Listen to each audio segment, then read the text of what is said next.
God said to Moses, "Now go. Get on your way from here, you and the people you brought up from the land of Egypt. Head for the land which I promised to Abraham, Isaac, and Jacob, saying, I will give it to your descendants. I will send an angel ahead of you, and I'll drive out the Canaanites, Amorites, Hittites, Perizzites, Hivites, and Jebusites. It's a land flowing with milk and honey. But I won't be with you in person. You're such a stubborn, hard-headed people, lest I destroy you on the journey." When the people heard this harsh verdict, they were plunged into gloom and wore long faces. No one put on jewelry. God said to Moses, "Tell the Israelites, you're one hard-headed people. I couldn't stand being with you even for a moment. I'd destroy you. So take off all your jewelry until I figure out what to do with you." So the Israelites stripped themselves of their jewelry from Mount Horeb on. Moses used to take a tent and set it outside the camp some distance away. He called it the tent of meeting. Anyone who saw God would go to the tent of meeting outside the camp. It went like this. When Moses would go to the tent, all the people would stand at attention. Each man would take his position at the entrance to his tent with his eyes on Moses until he entered the tent.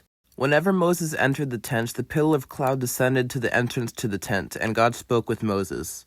All the people would see the pillar of cloud at the entrance to the tent, stand at attention, and then bow down and worship, each man at the entrance to his tent.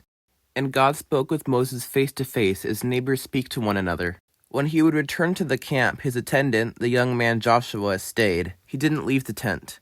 Moses said to God, "Look, you tell me lead this people, but you don't let me know whom you're going to send with me. You tell me I know you well and you are special to me. If I'm so special to you, let me in on your plans. That way I will continue being special to you. Don't forget, this is your people, your responsibility."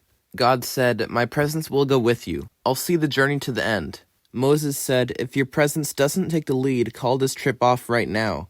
How else will it be known that you're with me in this, with me and your people? Are you traveling with us or not? How else will we know that we're special, I and your people, among all other people on this planet Earth?" God said to Moses, "All right.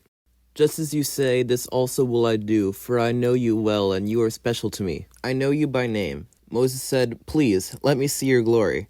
God said, "I will make my goodness pass right in front of you. I'll call out the name God right before you. I'll treat well whomever I want to treat well, and I'll be kind to whomever I want to be kind. But you may not see my face. No one can see me and live.